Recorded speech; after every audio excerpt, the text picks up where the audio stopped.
क्या होगा जब एक पति सबके सामने अपनी ही पत्नी से तलाक मांग ले? क्या होगा जब एक बेटी अपने पिता की सच्चाई सुन ले और उसी पल उसका दिल टूट जाए?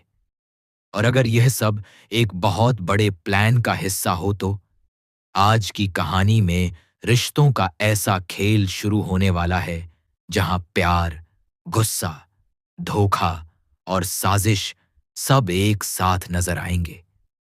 आखिर क्यों रमन ने इशिता से तलाक मांग लिया? क्यों रूही अपने ही पापा से नफरत करने लगी?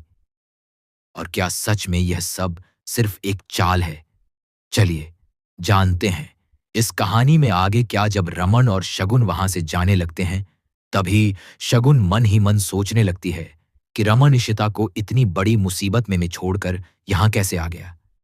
उसे समझ नहीं आता कि आखिर रमन के मन में क्या चल रहा है। दूसरी तरफ ईशिता और विद्युत अकेले होते हैं और दोनों अचानक मुस्कुरा पड़ते हैं। इशिता कहती है कि मानना पड़ेगा, आज की एक्टिंग कमाल की थी, सच में बहुत मजा आ गया। विद्युत भी हंसते हुए कहता है कि अगर किसी ने यह सब सच समझ लिया तो हमारा प्लान सच में काम कर जाएगा। लेकिन तभी शगुन रमन से सवाल करती है कि तुम इशिता को इस हालत में छोड़कर कैसे आ सकते हो? अगर सच में पुलिस उसे गिरफ्तार कर लेती तो क्या होता? इस पर रमन ठंडे अंदाज में कह देता है कि उसे अब इशिता से कोई मतलब नहीं है। वह साफ शब्दों में कहता है कि वह अब इशिता से प्यार भी नहीं करता। उसके मुताबिक इशिता ने उसकी पूरी फैमिली उससे दूर कर दी और अब उसके लिए सबसे अच्छा मौका यही है कि वह उससे तलाक ले ले। लेकिन रमन को बिल्कुल भी अंदाजा नहीं होता कि उसकी ये सारी बातें कोई और भी सुन रहा है। दरअसल पास में खड़ी रूही यह सब सुन लेती है। यह सुनते ही उसका दिल टूट जाता है और उसे बहुत गुस्सा आ जाता है। वह तुरंत रमन के पास जाती है और गुस्से में कहती है कि पापा, आप यहां शगुन मम्मा के साथ बैठकर ईशिमा के बारे में बुरा बोल रहे हैं। क्या आपको ईशिमा से बिल्कुल भी प्यार नहीं है? मैंने सब सुन लिया है। क्या आपको हमारी जरा भी फीलिंग्स की परवाह नहीं है? एक तरफ ईशिमा वहां परेशान है और दूसरी तरफ आप यहां शगुन मम्मा के साथ बैठे हैं। आखिर आप दोनों अपने रिश्ते की लड़ाई में हम बच्चों को क्यों घसीट रहे हैं? क्या आपको अंदाजा भी है कि हम पर क्या बीत रही है? रूही की बातें सुनकर वहां मौजूद हर कोई हैरान रह जाता है। रूही आगे कहती है कि मुझे लगा था इतने सालों बाद शायद आप बदल गए होंगे।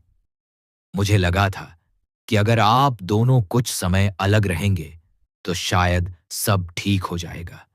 लेकिन अब मुझे समझ आ गया है कि मैं गलत थी। यह कहते हुए वह अपने पिता पर चिल्लाने लगती है। रमन बाहर से भले ही कठोर बना रहता है और कहता है कि उसे इशिता से कोई लेना देना नहीं है, लेकिन अंदर ही अंदर उसकी आंखों में आंसू आ जाते हैं। उसे अपनी बेटी की बातें बहुत चोट पहुंचाती हैं। तभी शगुन बीच में बोलने की कोशिश करती है और कहती है कि बेटा, बात वैसी नहीं है। लेकिन रूही गुस्से में उसे रोक देती है और कहती है कि प्लीज आप बीच में मत बोलिए, मुझे आपसे भी कोई बात नहीं करनी। फिर वह गुस्से में कहती है कि आई हेट दिस पापा, आप मेरे असली पापा हो ही नहीं सकते। यह कहकर रूही वहां से चली जाती है। उसके जाते ही शगुन परेशान होकर रमन से पूछती है कि अब क्या होगा। रूही अब बड़ी हो रही है और दिन ब दिन समझदार भी बनती जा रही है। रमन चुप खड़ा रहता है, लेकिन मन ही मन सोचने लगता है कि शायद उसने अपनी बेटी को बहुत ज्यादा दुख पहुंचा दिया है। उसे यह भी एहसास होता है कि इशिता के खुद के बच्चे नहीं हैं, फिर भी वह इन बच्चों से कितना प्यार करती है। तभी वहां पीहू आती है और मुस्कुराते हुए कहती है कि पापा, मैंने अपने हाथों से पास्ता बनाया है, प्लीज आप इसे चखकर बताइए कैसा है। यह बहुत टेस्टी है। पीहू की मासूमियत देखकर रमन के मन में कई सवाल उठने लगते हैं और वह सोचने लगता है कि आखिर वह सही कर रहा है या गलत।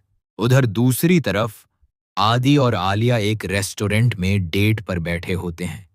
माहौल थोड़ा अजीब सा होता है क्योंकि आलिया अभी भी आदि से नाराज है। आदि धीरे से मुस्कुराते हुए कहता है कि आलिया, मुझे सच में माफ कर दो। मुझे पता है कि तुम मुझसे बहुत गुस्सा हो।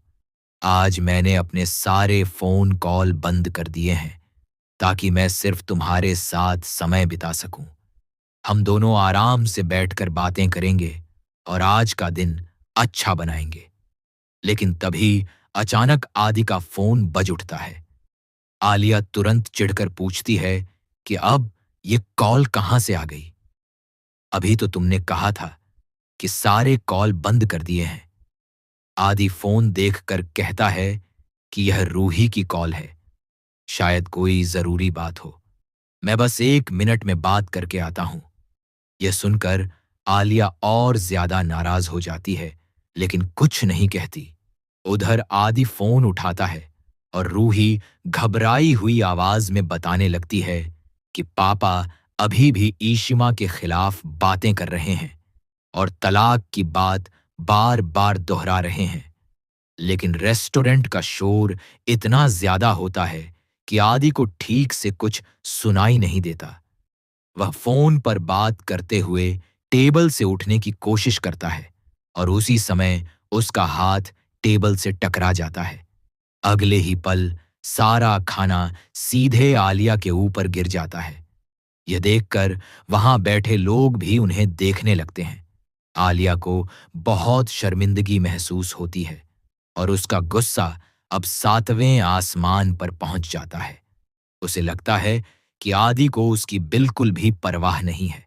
उधर फोन पर रूही गुस्से में कहती जा रही होती है कि मुझे यकीन नहीं हो रहा कि पापा अब भी ईशिमा को छोड़ने की बात कर रहे हैं। मुझे इतना गुस्सा आ रहा है कि अगर वह विद्युत मुझे मिल गया ना तो मैं उसे ऐसा सबक सिखाऊंगी कि वह जिंदगी भर याद रखेगा। आखिर वह मेरी ईशिमा के पीछे क्यों पड़ा हुआ है? मुझे कुछ भी समझ नहीं आ रहा। और पापा को भी ना जाने क्या हो गया है। वो फिर से शगुन मम्मा और पीहू के साथ रहने की कोशिश कर रहे हैं। रूही की बातें सुनकर आदि परेशान हो जाता है। उसे समझ नहीं आता कि वह पहले रूही को संभाले या आलिया को। अचानक उसे याद आता है कि वह पिछले आधे घंटे से फोन पर ही बात कर रहा है। वह घबरा कर कहता है, ओह गॉड, मैं इतने देर से रूही से बात कर रहा हूं और पता नहीं आलिया वहां कैसी हालत में होगी। जैसे ही वह वापस टेबल की तरफ जाता है तो देखता है कि आलिया वहां है ही नहीं। यह देखकर उसका दिल जोर से धड़कने लगता है। उसे समझ आ जाता है कि आलिया बहुत गुस्से में है। उधर आलिया अपने कमरे में पहुंचते ही अपना सामान पैक करने लगती है। उसके चेहरे पर गुस्सा साफ दिखाई दे रहा होता है। तभी आदि वहां पहुंच जाता है और उसे मनाने के लिए एक अनोखा तरीका अपनाता है।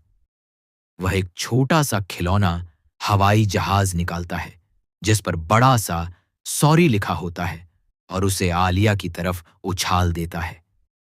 लेकिन यह देखकर भी आलिया शांत नहीं होती। तभी अचानक बाहर से तेज आवाज आती है। जब आलिया बाहर निकलकर देखती है तो हैरान रह जाती है। आदि बाहर खड़ा होता है और उसके सामने कई सारे डिब्बे रखे होते हैं जिन पर बड़े बड़े अक्षरों में सॉरी लिखा होता है। आदि उसे देखकर कहता है कि प्लीज आलिया, मेरी बात तो सुनो। मैं, आदि और रूही, हम तीनों एक मिशन पर हैं। हमें सच सामने लाना है और इसके लिए तुम्हारी मदद बहुत जरूरी है। मैं अभी सब कुछ नहीं बता सकता, लेकिन जो भी कर रहा हूं वो ईशिमा के लिए कर रहा हूं। अगर तुमने हमारा साथ नहीं दिया तो सब कुछ खराब हो सकता है। यह सुनकर आलिया थोड़ी शांत हो जाती है और धीरे धीरे उसकी नाराजगी कम होने लगती है। उधर उसी समय रमन, इशिता और विद्युत एक साथ बैठकर अपने अगले प्लान पर बात कर रहे होते हैं। रमन गुस्से में कहता है कि शगुन ऐसी औरत है जिसे जहां फायदा दिखता है वह उसी तरफ चली जाती है, इसलिए उसे फंसाने का सिर्फ एक ही तरीका है। विद्युत को शगुन के करीब जाना होगा और उसे यह एहसास दिलाना होगा कि वह उससे प्यार करता है। यह सुनकर विद्युत थोड़ा चौंक जाता है और मजाक में कहता है कि मुझे इस प्लान में बलि का बकरा क्यों बनाया जा रहा है? साफ साफ बताओ कि तुम मुझसे क्या करवाना चाहते हो।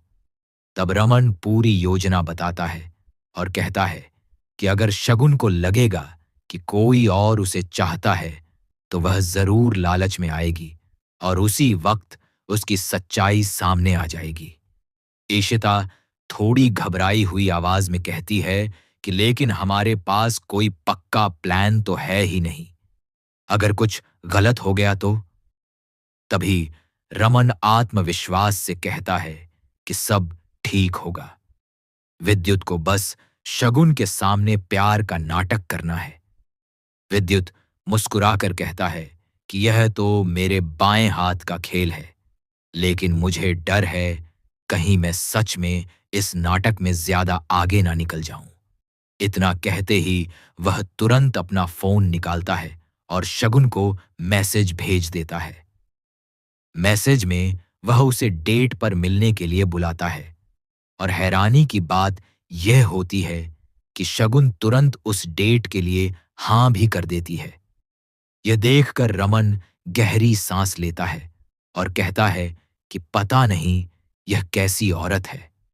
शायद अब सच्चाई सामने आने का वक्त आ गया है, लेकिन उन्हें बिल्कुल अंदाजा नहीं होता कि आगे जो होने वाला है वह उनके पूरे प्लान को हिलाकर रख देगा।